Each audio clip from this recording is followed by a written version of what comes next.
following is a production of DallasCowboys.com and the Dallas Cowboys Football Club. How about them Cowboys?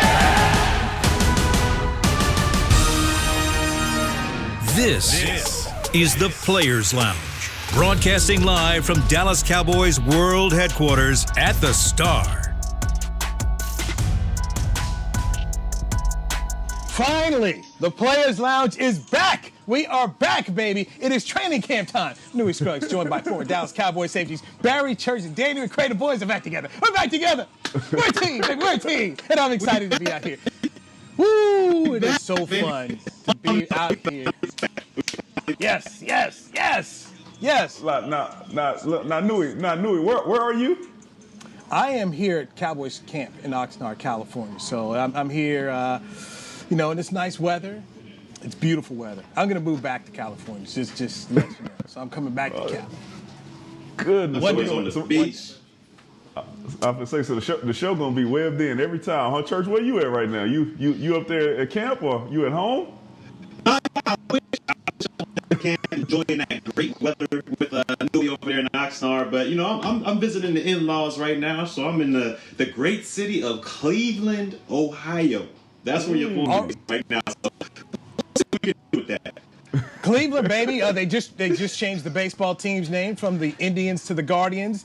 I got to cover a 1995 World Series team up there, man. So Cleveland. So east side or west side of Cleveland? Where you at up there? I'm on the west side of Cleveland. I'm in between Cleveland and Toledo in this small town called Amherst. If you ever watched Varsity Blues, so you watch Varsity Blues, small town where they shut down the whole town for football on Friday and everything like that. It's one of those. It's one of those towns where it's real small. I'm gonna just put it like that. It's real small. All right, man. Great football fans in Cleveland. Great football fans. Of course, the Cowboys are going to head up to Ohio for the Hall of Fame game August 5th, which will be on NBC. And then you got those three outstanding Hall of Fame ceremonies, inductions we're looking forward to. We got Jimmy Johnson, who's going to join Bill Cowher. Those guys go in there as coaches. And you got Cliff Harris, who's a part of that Centennial class of 10 other guys. And then you got Drew Pearson, who's a part of the 2021 class. So Ohio will be rocking. I'm excited to go up there. Guys, let's jump into training camp. And this was an issue that Zeke has been hit with. Dak is going to talk later on today. And that's about players getting vaccinated, because the NFL has basically thrown down the gauntlet to say, hey, look, you unvaccinated guys, there's a COVID outbreak, we're taking checks. You're not going to affect our bottom line here. What did you guys think about that? I'll start with you, Danny.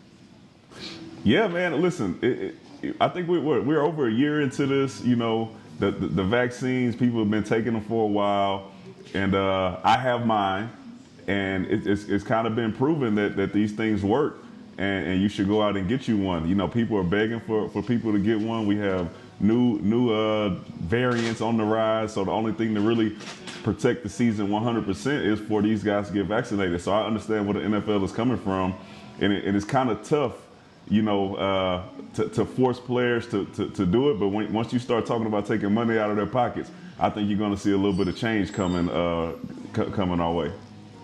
Yeah, and for me, I could see where these guys were saying, I don't really want to take the vaccine or nothing like that, because I was never huge into the flu shots and all that other stuff. But once this COVID outbreak started happening, I was one of the only people, part of my family, to get the COVID shot.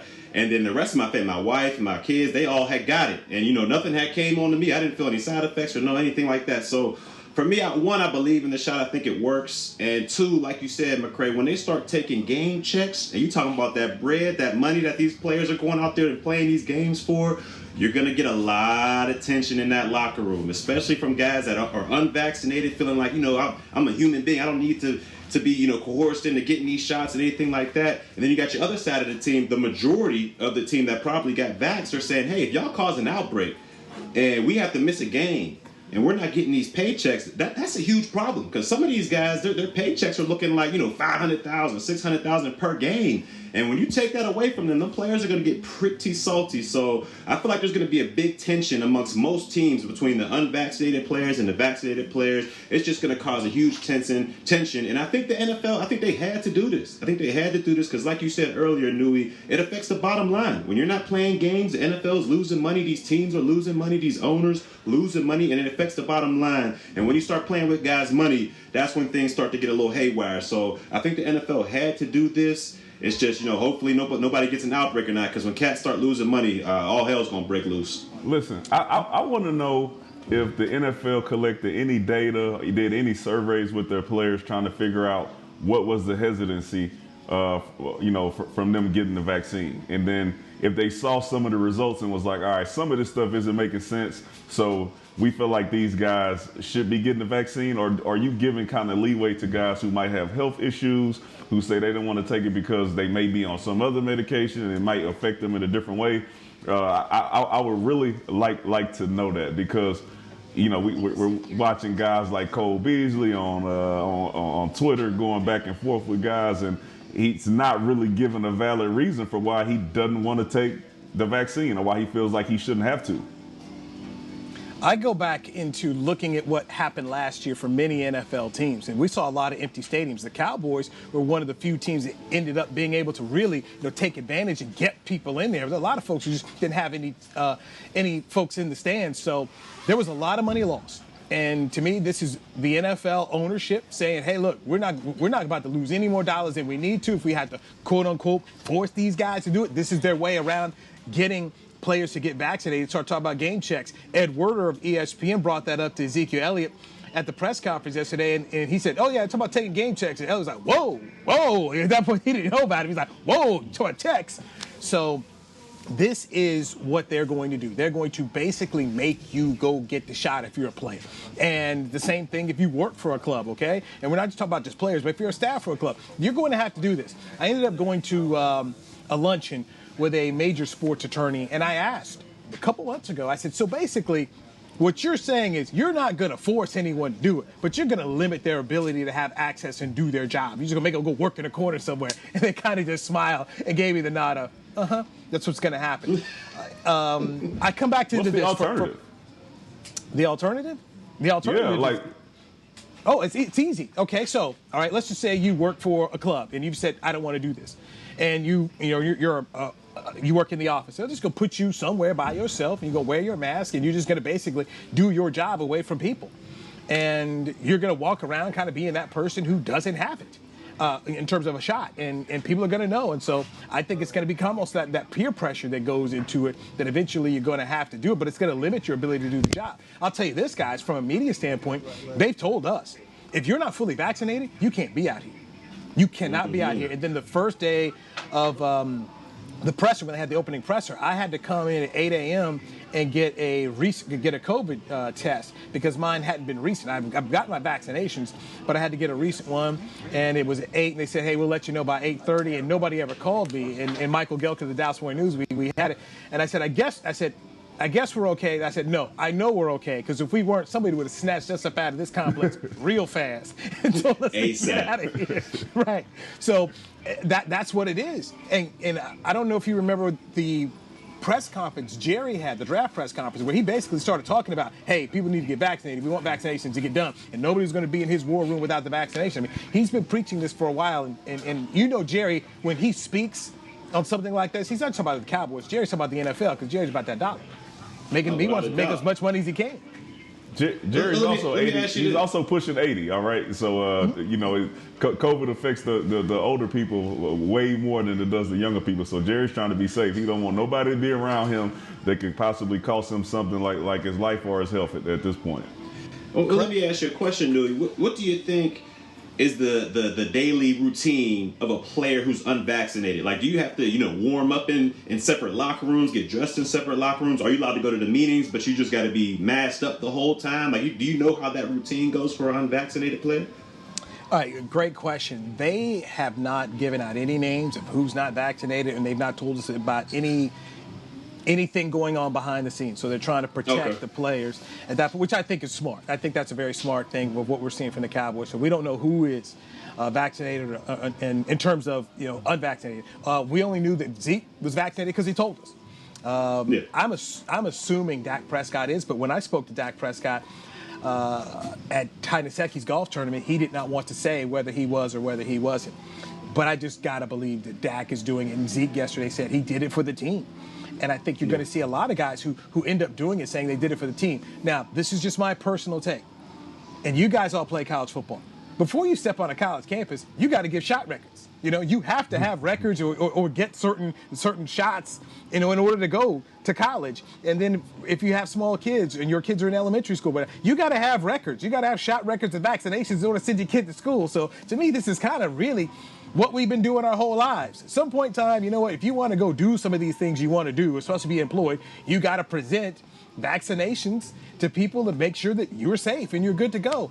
And if we didn't have any issue with it to go to college or to go send our children to primary school, I wonder why so many people are so upset about doing it now.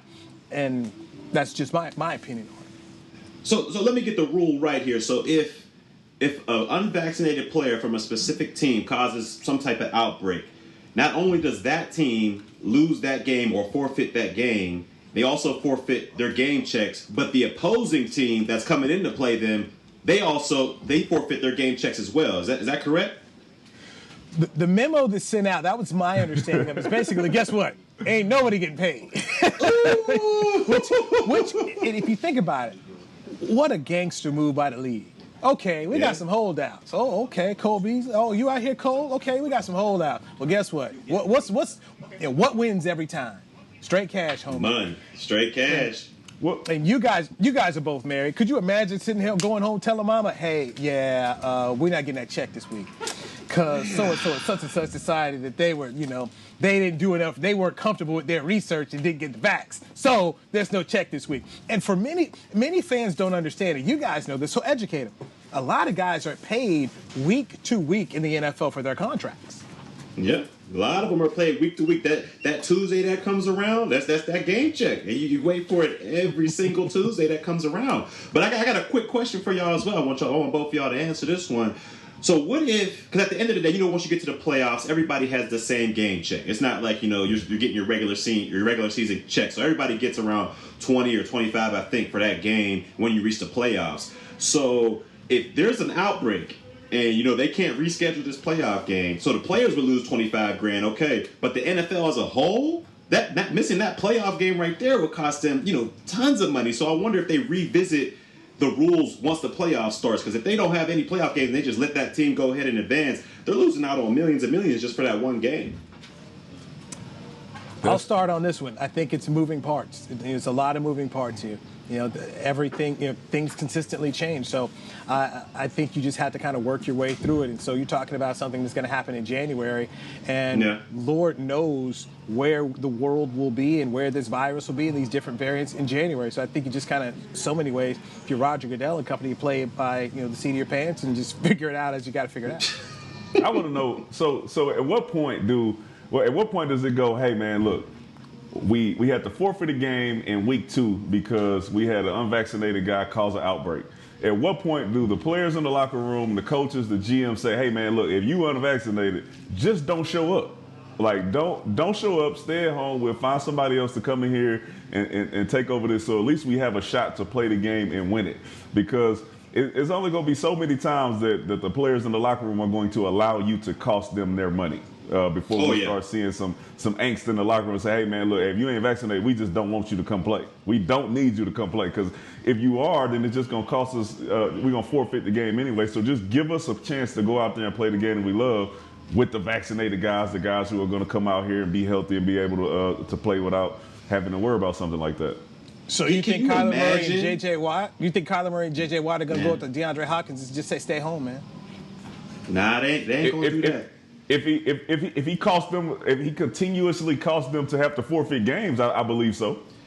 I mean, just imagine you going into one game, some of these cats are making, like I said, $650 a game, $700,000 a game, and you got the same dude costing you twice. I mean, that's 1.4 mil right there out of your paycheck that you couldn't even control because somebody else decided not to get the vaccine. I mean, that's got to be a lot of tension, and I mean that locker room is going to be. You could split the tension with a knife in that locker room if that were to happen. So I'm just glad don't have to be a part of that one.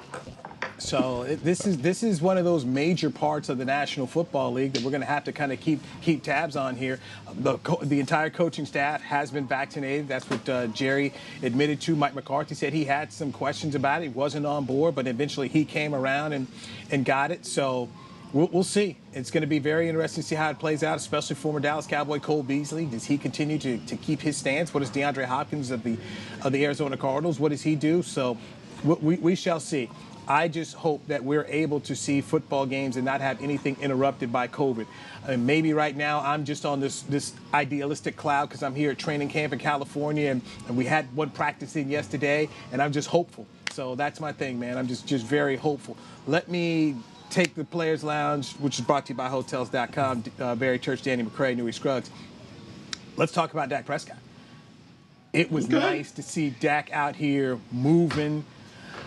He had a couple boots and waggles, and one he got out there, started rolling left, threw against his body, fired a nice shot over to Michael Gallup, and I just kind of did a silent clap to say, man, it's good to see Dak Prescott back. It's good to see him doing this thing, and there were no pads yesterday, but just to see him moving, man, it was good to see because all three of us are Dak fans in terms of who he is as a man.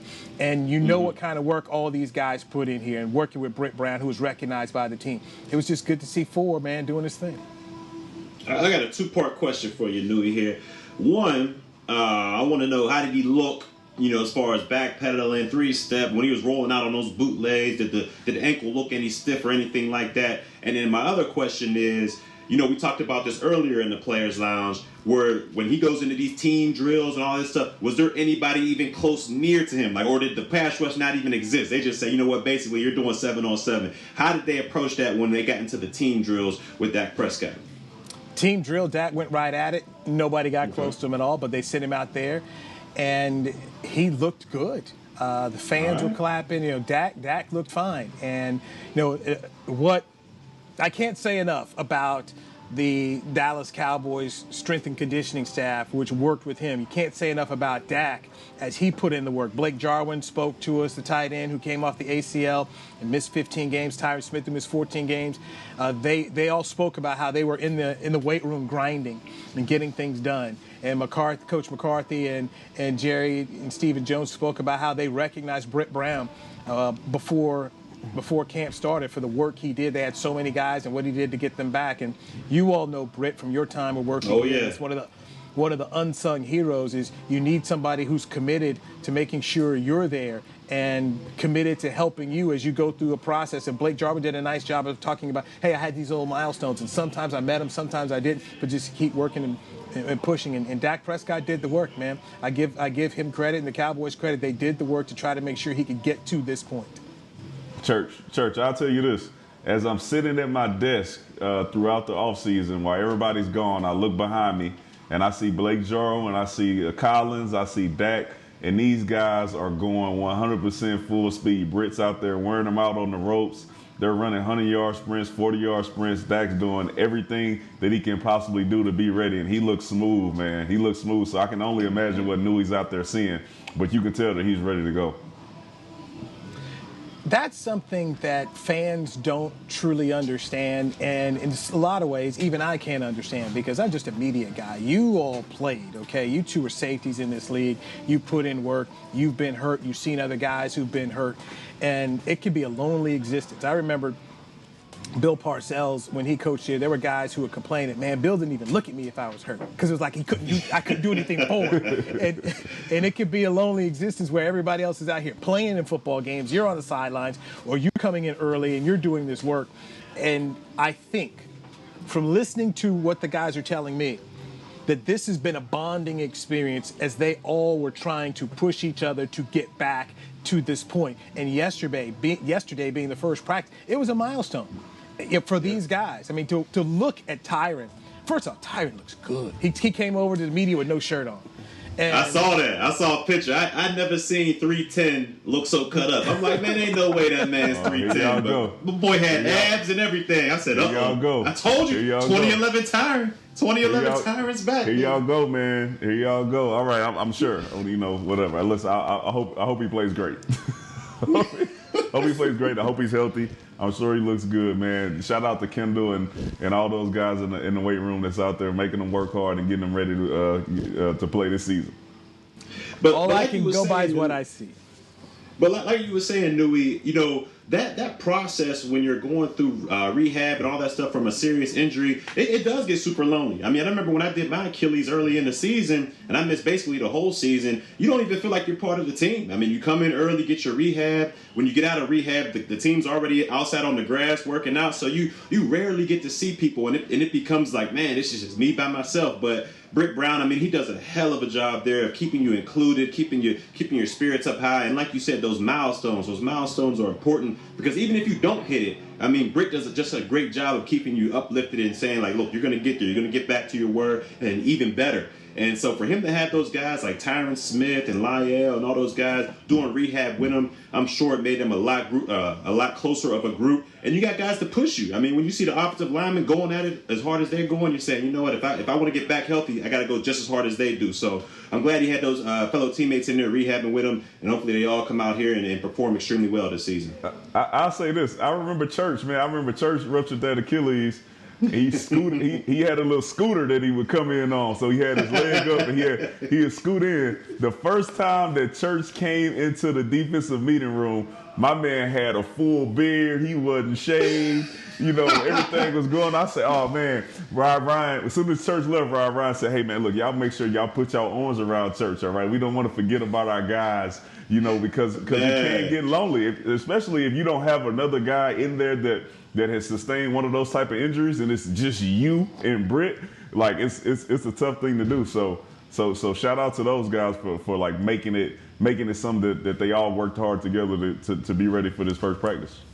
All right, guys, let's take a break here. Well, when we come back, let's dive into Hard Knocks. I asked Mike McCarthy a question about perceptions and how he may be perceived with this HBO reality show, and I'll get you what he said and kind of my opinion also on it. Ezekiel Elliott taking blame for what happened last year and not having a good NFL season, and we have a assistant coach who has been let go because he refuses to take the COVID-19 shot. Let's dive into that. A lot to get to right here on the Players Lounge with Barry Church, Danny McCray, and me, Newy Scruggs, right here on DallasCowboys.com radio.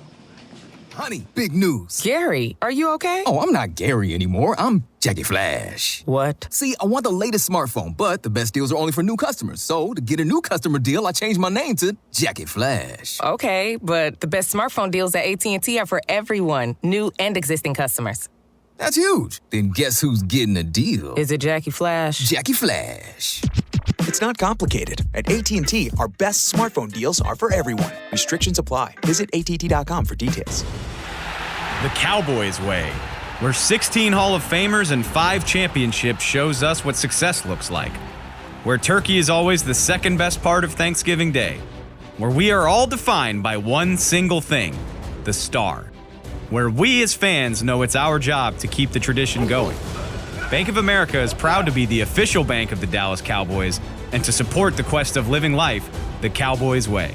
Copyright 2020, Bank of America Corporation. Hey Cowboys fans, ready to spice up your next watch party? Bring Yo Quiero guacamole and be the game day hero. Yo Quiero means I want, and we know you want great, fresh-tasting, ready-to-serve guacamole for your home gating and tailgating events. Made with real avocados and the perfect blend of spices, it will be the star of any party. You can find us at your local Albertsons or Tom Thumb in the deli section. If you can't find it, talk to your store manager and tell them, Yo Quiero guacamole.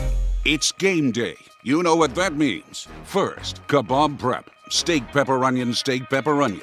Next, a counterclockwise lap around the room. Now the lucky grease-stained jersey goes on. And lastly, the dance. You know the one. This is a game day ritual no matter where you are. Whether you're traveling to the game or watching from your favorite vacation spot, book a place to stay on Hotels.com and keep the tradition alive and well. Hotels.com. proud partner of the Dallas Cowboys. Back to the Players Lounge.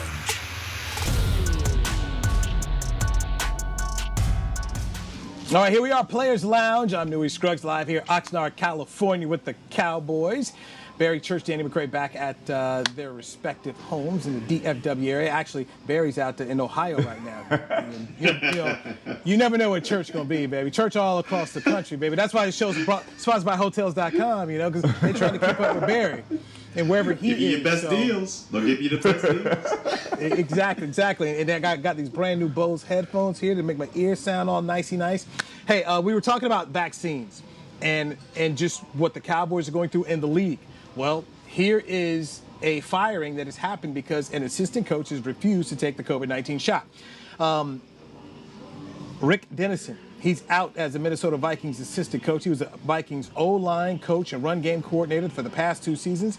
He's the first NFL position coach to part ways with this team after choosing not to receive the vaccine. Vaccines required for all Tier 1 staff, including coaches, front office executives, equipment managers, and scouts. Now, players are not required to receive the COVID-19 vaccine, but will face strict protocols during training camp and throughout the season. So, there you go, my friends. And they promoted Phil Rasher to be the O-line coach for the Minnesota Vikings. He must be very comfortable, where he's at, financially in life, to just give that up like that. I don't know if that could be me, but different strokes for different folks. But that's a really good job he had for the past 2 years. O-line, head O-line coach plus the run game coordinator. To give that up, just because you didn't want to take a shot, hey, to each his own, I guess. But to me, I couldn't give up those ducats like that. But like I said, maybe he's more financially responsible and stable than most. But that's a good job to give up just for a shot. Church, I don't know, man. I think I'm seeing the bluff get called. I don't think he was getting let go, man, because if you look at their run games, Dalvin Cook has been going crazy. So he probably felt really, really valuable in this position. They was like, listen, if that's what y'all got to do, then go ahead and do it. He went home and he sat on the couch and he just sat there and wondered, like, am I going to get that phone call? Am I going to get it? And they gave it to him. They called his bluff, man. You up out of there. Our O-line is good. We got Dalvin Cook. We can find somebody else to come in here and step in and get this thing rolling. Because you think about it, is he going to get a job somewhere else? You know what I mean? If Minnesota's doing that, cracking down on it like that, I'm sure, the rest of the NFL assumed to do the same type of thing. Well, no, he's not, because it's required. This is a league requirement, so he didn't do it. So where you going to go? This is what the Vikings do, but it's just So it's required. The vaccine is required for all Tier 1 staff, including coaches, equipment managers, front office executives. So it's not like Rick Dennison can say, hey, man, I wasn't down with the Vikings one. Let me go over here and work for the Jaguars. Let me go over here and work for Carolina. Nah, you're out of work. So, all right, if that's the hill you want to die on, go ahead. And I don't understand, because everything's already, every job's already taken up. So the season's about to start, so... maybe we'll take a year off. I don't know. Would you rather die on that hill or die on the hill that Colombo died on? Oh, I'm Colombo all the way. I'm Colombo. Because I can see Colombo, feeling like he was disrespected and just his manhood was challenged. And then you can always, if I'm Colombo, I can say, all right, let me go get a job somewhere else. But this guy, man, you said no to the vaccine. Everywhere else is gonna make you do the same thing. So I'm dying on the hill that Colombo died on. I ain't messing with my boy over here. All right, so there you go. The Vikings assistant O-line coach refused the COVID vaccine shot, and so he's out of work, and we'll see what happens the rest of the way as training camps have begun across the National Football League. Anyone else who tries to stick to their guns who's not a player. Players are different. People keep asking about this. Like, understand, the players have a union. The players have a union, and they have to work collectively with the owners on this. Other folks, if you're staff, different. We're media. So people ask me about it. Hey, man, you're the media. Guess what? We don't have a union. We got no rules. It's real simple. You want to come to camp? Get shot. Get your 2 shots. You get your 2 shots, can't come to camp. Real simple. What do you want to do? All I know is it's about to be 100 degrees next week in Texas, and I'm not going to be there. I'm right here. We got stabbed up. We got stabbed up, so I'm good. No, you good. You're going to enjoy that Oxnard weather, man. You want to hold your principles going on, you're all good. I'm going to be up here in the sunshine enjoying it. All right, what questions do you guys have from day one of camp? No pads yet, so what do you have here? I got to know. Okay, I got to know. I gotta know. Who is the starting front seven? Actually, I don't even want to know the front seven. Just give me the linebackers.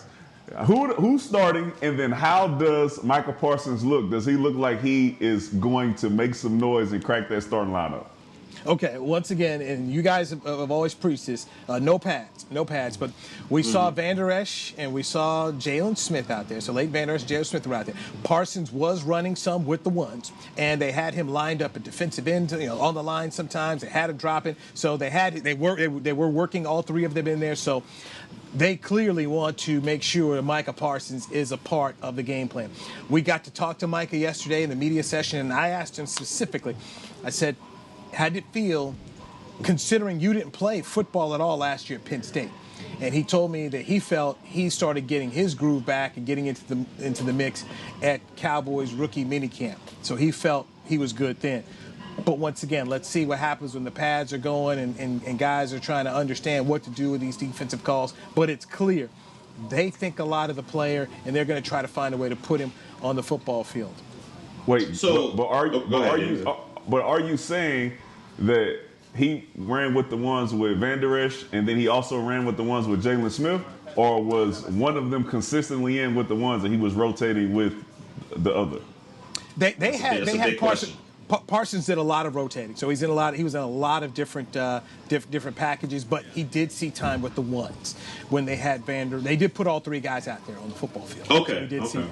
So we did see that. But they're going to they're going to find a way to have these three guys out here in some packages, or definitely they got a plan for Parsons. So I would feel really good about this first round pick and the expectations, and obviously what can he absorb? Dan Quinn's going to throw a lot at him, and then we'll see exactly what he can soak in. So to me, it sounds like he's eating into somebody's snaps. That's what it sounds like to me. Either it's going to be at one of them linebacker positions, or he's going to be coming off the edge of defensive end and third down. Something. He's going to be eating into somebody's snaps is what I'm hearing right now. But the question I got to ask you about training camp and battles and all that going on is, I got to come to my favorite battle of camp so far, and it's got to be the tight end position, because you got a guy in Blake Jarwin who we've already paid a boat ton of money to, who has the physical traits to be one of these outstanding vertical threat tight ends out there. Travis Kelce, those type of tight ends. But you also got Dalton Schultz, who I think is a hard worker. We saw him go out there and improve his game after game last season. He was able to beat his one-on-ones, and I don't see him just conceding the tight end number one spot to Blake Jarwin. So what do you see between those two at that tight end position at that battle during camp?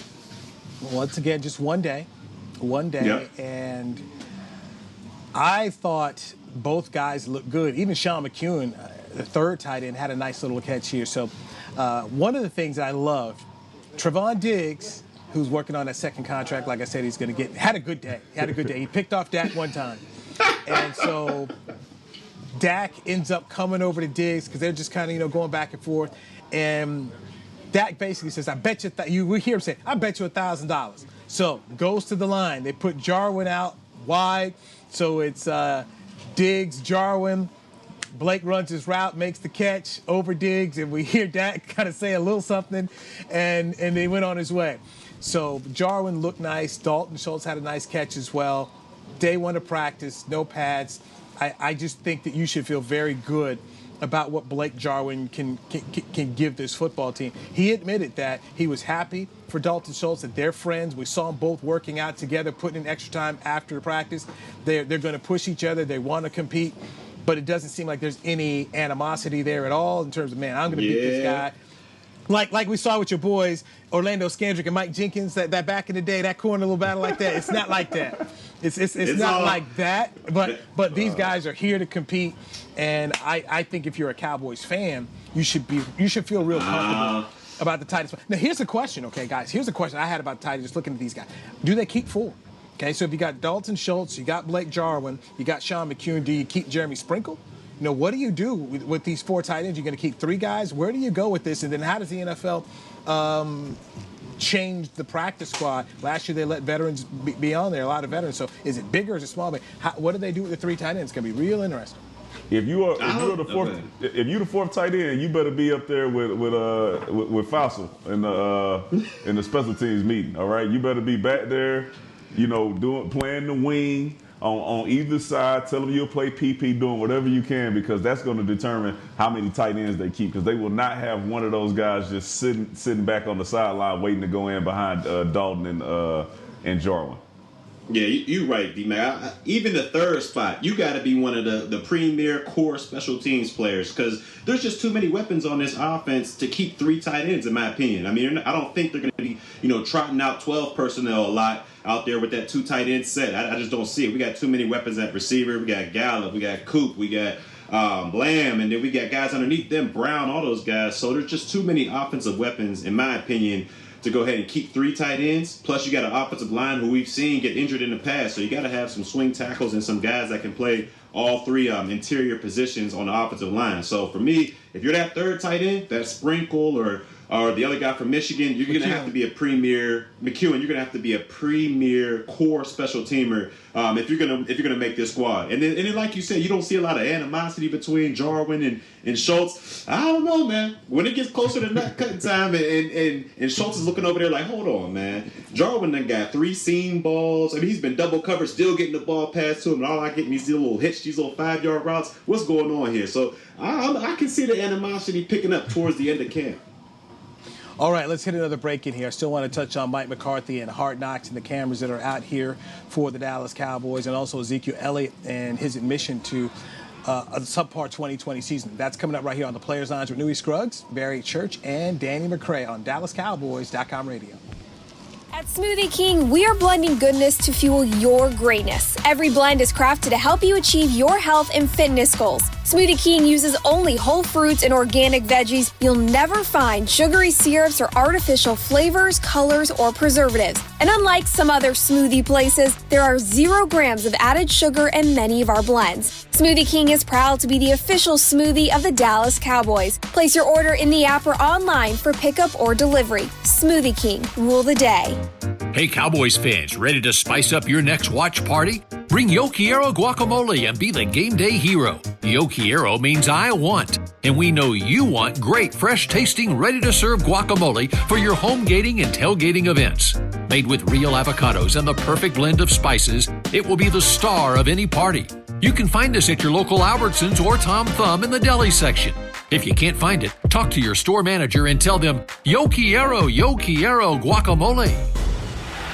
The Cowboys way, where 16 Hall of Famers and 5 championships shows us what success looks like. Where turkey is always the second best part of Thanksgiving Day. Where we are all defined by one single thing, the star. Where we as fans know it's our job to keep the tradition going. Bank of America is proud to be the official bank of the Dallas Cowboys and to support the quest of living life the Cowboys way. Copyright 2020, Bank of America Corporation. Hi, I'm Clint Tillison with United Ag and Turf. Before you can park yourself in front of the game, park yourself in a John Deere and power through your chores. Our Land Run package is a 1025R, 25 horsepower tractor with a loader, rotary cutter, and a box blade for $229 a month. And the price you see is the price you'll pay, no surprises. So don't miss another kickoff. Visit UnitedAgAndTurf.com. Offer ends February 1st, 2021. Restrictions apply. See dealer for details. Now let's get to work. Back to the Players Lounge.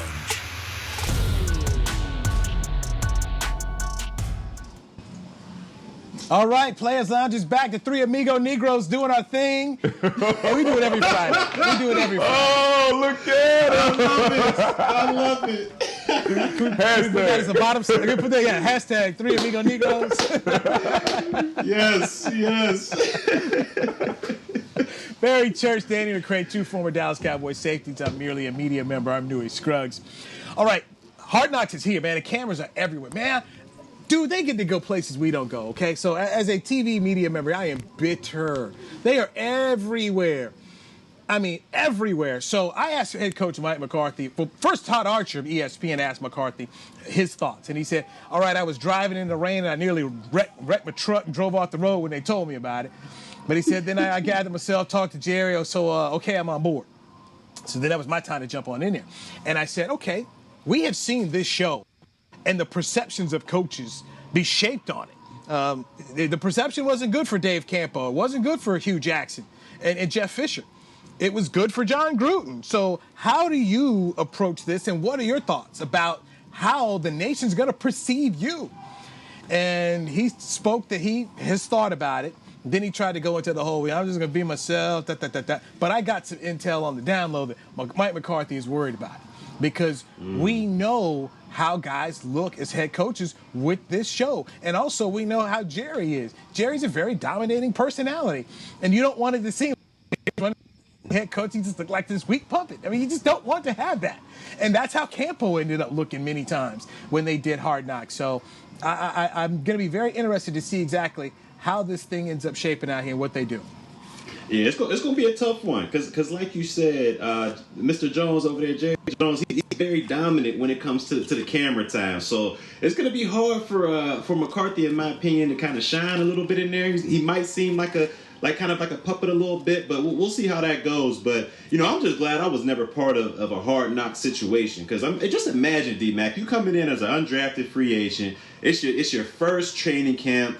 You got the walls of the practice field all lined with fans, and then you see the HBO cameras there. I mean, so if you get burnt, shook, you get stiff armed, something crazy like that happens, it's going to be on blast on Hard Knocks, and everybody back at your home is going to be watching. Man, you let that boy do you like that? Because there's been plenty of times when that training camp where I done got ran over, truck, got Zach Martin done blew me off my feet or something like that, but nobody has seen it except for the players, so I was cool on that one. Man, I'm telling you, it's going to have a lot of cats going to be nervous out there with them cameras out. Come prepared to play. Let me tell you something, man. This is what McCarthy he better not let it happen, okay? We already know that Jerry is going to be the main topic, the main guy on Hard Knocks. What McCarthy better not let happen is Kellen Moore, Dan Quinn, and the special teams coach. They better not have more to say, more input, be more interesting, more any of that through this season, because the perception that we already have is McCarthy's sitting there with his play card, but Kellen's running the offense. The special team coach is calling whatever he want to call, and Dan Quinn is going to come in here and do his thing and try to get his new Legion of Boom rolling. So what is McCarthy doing? He needs to we need to see that, because if things go good, then they're going to give a props to the guys they seen on camera. If they go bad, then it's going on McCarthy. So I just want to see what it is he's doing and what type of coaching he is bringing to the table. I'm very interested. Go ahead, Newy. Oh, I was just gonna say it could be like a Robert Saleh type thing where half of the time during the games the camera was on Robert Saleh, no matter what was going on. I remember I'm looking, I'm like, is he the head coach or is it Kyle Shanahan? I had no idea what was going on, so it could end up being something like that. So hopefully McCarthy comes with it. Well, I can tell you from what I've seen, just a little bit of watching the cameras and where to focus on. Bones Fossil is definitely going to get some love on Hard Knocks. DeMonte Casey spoke about how Dan Quinn ended up giving these guys a test. He played a Run DMC song, and they had to write down and just remember everything that came from the song. So played it. Then he hit him back. Okay, what'd you write? Because he's talking about note taking. That was his whole thing about how to take notes. All right, what did you take away? What can you remember for the song? How did you take notes on it? And Mike McCarthy said he was impressed in what Dan Quinn did. Of course, none of these guys can tell me what song was played. Like, yeah, Run DMC's before my time, so I don't know. I was like, so was it? It's Tricky? Was it My Adidas? Was it, Tougher Than Leather? Walk This Way? Nobody knew. None of these players could tell me a thing about it. So. I hope that the Hard Knock cameras ended up catching that, and I'd like to see exactly what happened there. Also, Isaac Cohn was a guy from Monterey Tech. He was a guy the cameras were following around. He's an offensive tackle here, so this is a guy that could end up getting some play on Hard Knocks. So let's see exactly how the perceptions come on that. Also, go ahead. And it's usually the guys that are on the, if I'm not mistaken, the guys that are on the cusp of the roster, a lot of that hub, because those are the guys that have coaches a lot. Is he still around? So usually following those guys, sitting them down, saying, how do you feel about the game? You think you got a chance here? And I think that would be extremely nerve-wracking as a new guy coming in. You just trying to focus on the playbook and focus on getting your job done. But then you got the cameras. made it or not. So it's got to be tough for young undrafted cats. Not as much for the guys that made it. But it's got to be nerve-wracking for the guys on the cut line. Hindsight is 2020, Church, but we would have been all right. We might have been some stars if we would have had hard knocks. We got the charisma. Guys, two undrafted guys come in, make the team. You know, the hard knocks might come back another year. We still on the squad, still rolling. I think we would have been all right. You would have been a little nervous, but it would have paid dividends for you. True. Well, the other aspect, too, is so when they start to look at these players, especially the undrafted ones, then they want to go and find their families because we see how they have their dads or their girlfriends and the moms. And so they end up going to their hometown and checking in with them, and then you see them there at the games. And so it's going to be interesting to see exactly what they do with the Hard Knocks, but they've got access like crazy. I just find it funny how Mike McCarthy limits us from the local media standpoint about what we can see and shoot. And there's Hard Knocks, getting everything. I'm just kind of... Hey, this is a little messy, but I want to know if anybody from Hard Knocks is going to ask C.D. Lamb what happened on draft night with that cell phone that he snatched out of that girl's hand. I want to know if that's going to come up, and are they still together? I want to know if that's going to be a part of the TV show. Inquiring minds want to know what is going on. I will do this. I will do this. If they don't ask, I'm able to ask for one-on-one interviews, and they're granting us that. So I'll ask for a C.D. Lamb interview, and I'll ask him. Yeah, I gotta know. Shit. No. Hey, I gotta know. No. Get off this wax on, wax off on my phone. Know your role. Yes. Look, man. Live TV. If I were an agent, I would advise everybody, fellas, if you're not engaged, they can't come to the draft party and sit on the couch. They can be over to the side, but this thing needs to be for family members only. I mean, look how Russell Wilson's first wife looked, man. You know, she all in the video. I mean, people use that GIF for her all day long, man. And then the one Johnny Manziel had on draft day, she's gone. I mean, they don't last long. But it's truly the NFL, man. These college girlfriends, they don't last long, man. Yes, I know exactly. Yes, yes, I think. Yeah. Mama just like, get out the way. Oh, we speak French? Oh, we? Ain't no we. All I thought of was that ludicrous song. Get out the way, girl, get out the way, move, get out the way. I mean, the mama just busts like, out the way. So, yeah, man, I've done this long enough to know, as a media member, that many people who are involved in these draft day scenes, that are the girlfriends, don't normally they're normally not there at the end of the press conference when the guys are retiring and announcing that they're done. So that's why I say if I were an agent, I would be saying that very thing. That hey, let's try to keep people off to the side here who are not family members. You know, it's what I do. It's smart. It is what it is. Yes, save you some embarrassment. Questions got to get asked after the show. It's years later. I want to know what happened to C.D. Lamb. So yeah, I think that's good advice, Newy.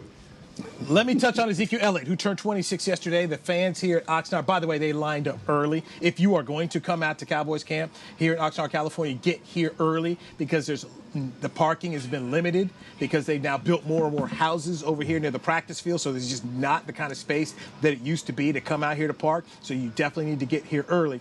They serenaded Ezekiel Elliott with a happy birthday wish. Zeke admitting that Dak Prescott got him a very nice gift for his birthday, a diamond bracelet. Elliott was very good in owning up to last season of fumbling too much, of saying that it wasn't his best year, that he decided to get lean. He's now at the 218, which he was his freshman year at Ohio State. And watching a little bit of practice, I love the screen game I saw him. I think that Ezekiel Elliott is going to have a nice season. So if you are drafting in your fantasy league, I would tell you, you might be able to get Zeke on a steal if you're sitting here in the back half of your league, because there's some people that'll sleep on him. Mike McCarthy also spoke about wanting to get this run game going here. So I'm expecting 21 to have a big year. But what I want to know is, are they going to be splitting reps again? Is he still going to be giving them reps and them totes to Tony Pollard as well? I mean, I'd love to see Zeke carry this team. I think he looks great. He's slimmed up. Boy looks trim and cut up all over the place. But is he going to be splitting these reps? I hope not, because I'll go after him on fantasy if he's going to be that lead dog, that lead back. But people seem to love Tony Pollard and what he's able to do coming out of the backfield. So that'd be my next biggest question. Is he going to split reps, or are we going to see the Zeke of old who basically carried the team? So we'll see what happens. Well, first of all, Church, you got the 12th pick in the draft, so you will not be touching Ezekiel Elliott, okay? I just want to let you know that. Second of all, since you slipped down, so you saying he's no longer a fullback to you, right? He's no longer a fullback. He ain't Tyler Klutz. He ain't Tyler Klutz. He's not Tyler Klutz. Yeah, Ezekiel Elliott won't be on your team, buddy. Sorry. Wow. Hey, thumbs up, man. They said he's looking good now, so I can't call him a fullback no more. McCarthy was asked about Pollard, and he spoke about him lining up as a wide receiver and just trying to find ways to put him in space and give him some matchup problems. So this is where the Joneses are going to try and need to see a return on their investment from Kellen Moore, with a whole lot of options and a whole lot of weapons to play with. Let's see what they do. But McCarthy did come out and say that they wanted to make sure they could run the football. And I truly believe this. With Dak coming off that ankle injury, they would be very wise to make sure they're running the football to start the season. I don't know. I mean, we've heard it before. Last year, McCarthy coming in. Yes, Zeke's going to get the ball. He's going to be toting that thing. He's going to be running all over the place. I know. And what we see, fourth and goal, we throwing hitches. We lied to before. We throwing hitches. We faking punts. We doing all types of stuff. But Church, what do we know, bro? McCarthy can say whatever he wants to by play calling. He does not have anything to do with it. Of course, he probably wanted to run the ball at some point, and Kellen was like, "Nah, we're gonna run an over route with CeeDee Lamb, and he coming up 2 yards short. That's what we're gonna do 2-3 times throughout the season." So he can say whatever he wants to, but at the end of the day, Kellen Moore, Fossil, and Dan Quinn are the guys who are going to be calling plays on Sundays. We'll see. Okay. We'll see. Exactly. We'll see what McCarthy got in hand. That is the beauty of this, is we're going to see it. There's so many more questions that we get to ask and things that we're going to see more of. I'm just excited that football's back. I'm excited the Players Lounge is back. This is what we do, man. We love football. We love everything that we get out of doing this, man. And there's options, and I'm excited about the fact that there's options and what all the Cowboys could do. But I say this because I had to do an NBC Sports podcast today. I said, we talk all about this offense, this defense. If the defense doesn't work, it doesn't matter. Okay, because you can't sit up here and try and win these, 42-40 shoot. It can't be the Big 12, or at least what's going to be left of the Big 12 after Oklahoma and Texas leave for the SEC. But you can't be that. Top 10. Top 10, baby. Oh, top 10. Top 10. Dewey, let me ask you real quick. Well, D-Mac over here talking about top 10. I don't know about all that. Top 10. What did you see from Keanu Neal, the other 42, because the real 42 right here, but the other 42, what did you see from him at that linebacker position? Does he look fluid? Does he look like he's knowing what he's doing back there or up there? Yeah, honestly, I did not pay that much attention to Neal. I didn't. Okay. One of the things I had a nice spot on the sidelines where Diggs was. So Diggs and Wright were playing the corner. So I really was checking those guys out. And then I was consistently looking to see who the offensive line combinations were. So they did a lot at the right tackle. They had in Lel Collins, they had in Ty Nsekhe, they had in Terrence Steele there. I saw where they were. McGovern got a little bit of run with that first team when he would switch out with Connor Williams. So I was kind of just being real judicious of where I was looking at. Then I was checking out Parsons to see what he was doing here. I didn't get to see Boss Man Fat very much because he was on the other side of the football field at the other corner spot here. So I was just really trying to look in on a couple key things. And, of course, you're checking out Dak Prescott the whole time here. But I'll definitely have to get out here and check out Neal and some more of KZ as well. KZ's small, by the way. He is a small guy. I was very he's a little surprised dude. by that. Yeah, I was very surprised by that. But he says he's healthy. He says he's crazy KZ, and he thinks he can get back to get the football turned over. The defense, by the way, gentlemen, the defense did look good yesterday. They did not make things easy on the offense. I know it's no pads, but at least it's a positive sign. And my boy Diggs is working on a second contract, D-Mac. Oh, here we go. Hey, listen, let me tell you something. If Dan Quinn is the guy that I think he is, then Newy, you might be right about that second contract. You know, I like his measurables. Just the first season with my man Nolan, goodness, I in my mind, I guess nobody could really look good, especially if you're a rookie. That's not the type of coaching that you want to walk into the NFL and have on for your first season. So I'm gonna give him a mulligan for that for the first season. He did do some good things, but if he's able to produce under Dan Quinn, then Newy, I can see that second contract coming. Maybe not with the Cowboys because they did let Byron Jones go, but he gonna make some money somewhere. Y'all out here acting. Go ahead, Newy. Go ahead. I forgot to say, I mentioned Tank Lawrence did not practice. He's on the PUP list. Tank Lawrence is on the PUP list. Our man Tristan Hill's on the PUP list. The kicker Zerline's on the PUP list. Mitch Hyatt's on the PUP list as well. So they're saying there was a cleanup for DeMarcus Lawrence. We'll see exactly what that means. It's the back again, so the back. It's just his third back surgery, ain't it? Like I said, we'll see. It was just kind of interesting to hear how McCarthy put it, but he says he has 20 mil a year. 20 mil a year. Hey, Newy, this totally off topic, and we gonna have to dig deeper into this probably next week. But I saw a quote from Nick Saban that said, "If you guys knew the numbers that our quarterback is making, and he hasn't even played a down yet up at Alabama, since players are able to get that money right now," he said it's in the 7 figures. Yeah, he ain't even played a down yet. Hasn't played a snap yet. Millions, and already got $1 million. Like what? We'll talk about it, but what? How do you walk into your sophomore season, your junior season, and just continue to be motivated to make XYZ when you already make $1 million? You ain't even played it down yet. I think that Nick Saban, being the master coach he is going to figure out how to make sure that his quarterback, despite being $1 million whatever earner, is uncomfortable. And what have we consistently seen there? Just because you start for Nick doesn't mean you get to stay as a starter. I mean, Jalen Hurts. Okay, Jalen Hurts may end up being the starting quarterback for the Philadelphia Eagles. Here's a guy that lost his job and had to transfer to Oklahoma. So I don't see that ever changing with Nick Saban. Something that people don't talk about a whole lot of, and I would challenge anybody to go to this. Go look at who Nick Saban and Dabo Swinney over at Clemson University, go look at the 4- and 5-star quarterbacks they've signed and look at how many of them left. There's a whole lot of dudes leaving Tuscaloosa and leaving Clemson. People don't talk about it so much because the guys who stay are obviously the dudes who get all the puck. But there's a lot of guys that are these blue star dudes who just don't make it for Nick or Dabo. I'm talking about the player's perspective, though, not the coach. I'm saying as a player, right? Hey. This guy ain't played it down yet, got millions of dollars, and then whatever. Like you said, Nick Saban, hey, listen, if you ain't starting, whatever. What does the player do now? I got millions. Like, I'm gonna transfer and continue to go to college, or I'm gonna sit on the M's that I got as an 18-year-old and just say, hey, I'm done with this.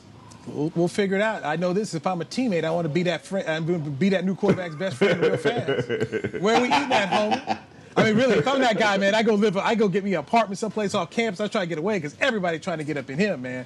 And I would say, man, don't buy a luxury car. I would say, hey, man, you want to live below your means. You want to be like a regular dude because people are going to be coming after you. Because I know this, man. If I'm a student and all of a sudden I see him driving his expensive car, I'm gonna run out that cross. I'm like, I got hit. Oh, you hit me. Look here, you better call. I just got hit that car. I need to get paid. Can you buy me a car? So you are so these guys are getting this money, but they're about to be targets on their college campuses, man, because you will not be a regular student at all. You won't even be a regular teammate. Well, at least they got their bread, man. I'm just glad they finally was able, the NCAA finally able to let these guys get their money, man, after they were stealing for years and years and years. So good for them players, man. Good, get your money. Go get your money. I want to go back. I need retro. I need a retro year, bro. We'll see when Dabo Swinney quits, because he said, if they do it, he's going to go ahead and leave it because it's not what he wants to be about. So we'll see when Dabo decides to hang it up. He ain't passing up them millions. He ain't passing up the millions. Him and Cole Beasley saying, Cole Beasley talk all that mess. Mark Cuban said, all right, I'm going to give you some stock in Pfizer. Now go get the vaccine. I'm just waiting to see what Cole Beasley say after that. Is he going to get the shot or not? I'll say this. If Cole Beasley gets paid to take this vaccine, smart on him, right? Smart on him. Good That's for you. true. Make it work for yourself if you can. So, all good. Hey, we're over time here, and William and Chris, who are out here knocking it out and doing a great job, they need to go do something else. So let's end this play. Lounge podcast has been fun. We could talk on forever, but you know what? I also got to go get some work in here. Dak is talking today. Very excited about that. The Olympics start on NBC, opening ceremony, so I'm excited to go check that out. Watch a little bit this morning, and then go watch it later on tonight. Guys, it's fun to be back. 3 Amigo Negroes doing our thing. Pretty soon we'll be here today doing our stuff for Players Lounge. Brought to you by Hotels.com. For Barry Church, Danny McCray, I'm Newy Scruggs. We're out. This has been a production of DallasCowboys.com and the Dallas Cowboys Football Club. How about this?